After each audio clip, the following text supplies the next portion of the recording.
আমি প্রতিশোধ বলতে তাই বুঝি, বাস্তবায়ন অফ 31 দফা। আপনারা যেরকম অত্যাচারিত নির্যাতিত হয়েছেন, আমি ব্যক্তিগতভাবে আমার পরিবারও অত্যাচারিত নির্যাতিত হয়েছে সেই পলাতক স্বৈরাচার দ্বারা। যে কোনো নির্যাতিত মানুষ তার নির্যাতনকারীর বিরুদ্ধে প্রতিশোধ নিতে চায়। প্রিয় সহকর্মীবৃন্দ, আপনি চান, আমি চাই, আমরা সবাই চাই যারা আমরা অত্যাচারিত নির্যাতিত। তবে আমি ব্যক্তিগতভাবে, এবং আমি মনে করি আজকে এখানে উপস্থিত আমার প্রতিটি নেতাকর্মী, এই দলের প্রতিটি নেতাকর্মী আমার সাথে একমত হবেন, কেউ দ্বিমত হবেন না। কি সেটি?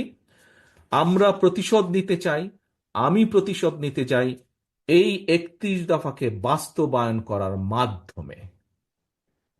কারণ শহীদ রাষ্ট্রপতি জিয়াউর রহমান, দেশনেত্রী বেগম খালেদা জিয়া, তারা এই দেশের মানুষের রাজনৈতিক অধিকার প্রতিষ্ঠিত করতে চেয়েছিলেন, গণতান্ত্রিক অধিকার প্রতিষ্ঠিত করতে চেয়েছিলেন, এই দেশের শিশুদেরকে শিক্ষিত করতে চেয়েছিলেন, বেকারদের কর্মসংস্থান করতে চেয়েছিলেন, খাদ্য উৎপাদন দ্বিগুণ করতে চেয়েছিলেন, দেশে শিল্পায়ন করতে চেয়েছিলেন, মানুষের অর্থনৈতিক স্বাধীনতা প্রতিষ্ঠিত করতে চেয়েছিলেন।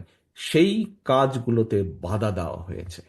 প্রিয় সহকর্মীবৃন্দ, আমি মনে করি বাংলাদেশ জাতীয়তাবাদী দলের প্রত্যেকটি নেতাকর্মীর প্রতিশোধ সেদিনই সফল হবে যেদিন বাংলাদেশের মাটিতে আমরা বাংলাদেশের মানুষের জন্য এই 31 দফাকে বাস্তবায়ন করতে সক্ষম হব।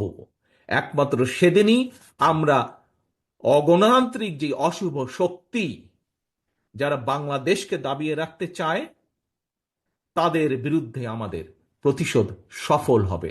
যেদিন আমরা 31 দফার বাস্তবায়ন কার্যক্রম শুরু করব, এবং এটি একটি চলমান প্রক্রিয়া থাকবে, আমরা ভালো থেকে ভালো করতে সক্ষম হব, সেদিনই আমরা প্রতিশোধ গ্রহণে সক্ষম হব। আমি প্রতিশোধ বলতে তাই বুঝি, বাস্তবায়ন অফ 31 দফা।